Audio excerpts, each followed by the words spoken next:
அம்பேத்கர் வழியில் சட்டத்தை படித்து அநியாயத்தை தட்டி கேட்க நினச்ச பொண்ணுக்கு இப்படி ஒரு அநியாயம் நடந்திருக்கு.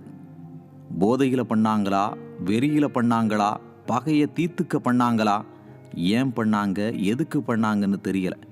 ஆனால் 3 மிருகங்கள் இதை பண்ணியிருக்கு.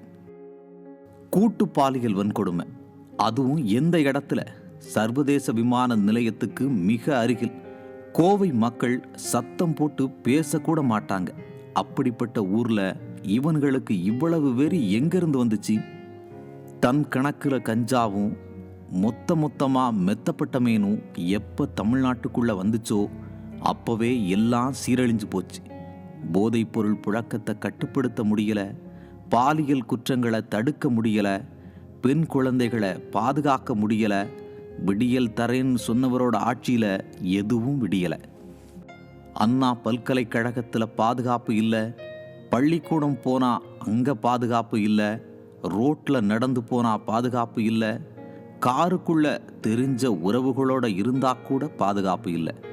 இவ்வளவு ஏன் வீட்டிலையே பாதுகாப்பு இல்லை? இது பற்றிலாம் ஸ்டாலின் சாருக்கு அக்கறை இல்லை.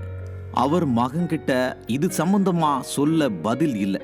காவல்துறைக்கு சுதந்திரம் இல்லை, குற்றவாளிகளுக்கு கொஞ்சம் கூட பயம் இல்லை. கோயம்புத்தூர்ல 3 மனித மிருகங்களால கூட்டு பாலியல் வன்கொடுமை செய்யப்பட்ட மாணவிக்கு நீதி வேணும். நீதின்னு கேட்கவே பயமா இருக்கு. ஏன்னா ஸ்டாலின் சார் நீதி கேட்டா நிவாரணம் அறிவிக்கிறார். பாலியல் குற்றங்களால் பாதிக்கப்பட்ட 7000 பெண் குழந்தைகளுக்கு சார் நிவாரணம் கொடுத்திருக்கார். இவரால் நிவாரணம் மட்டும்தான் கொடுக்க முடியும், பாதுகாப்பு கொடுக்க முடியாது.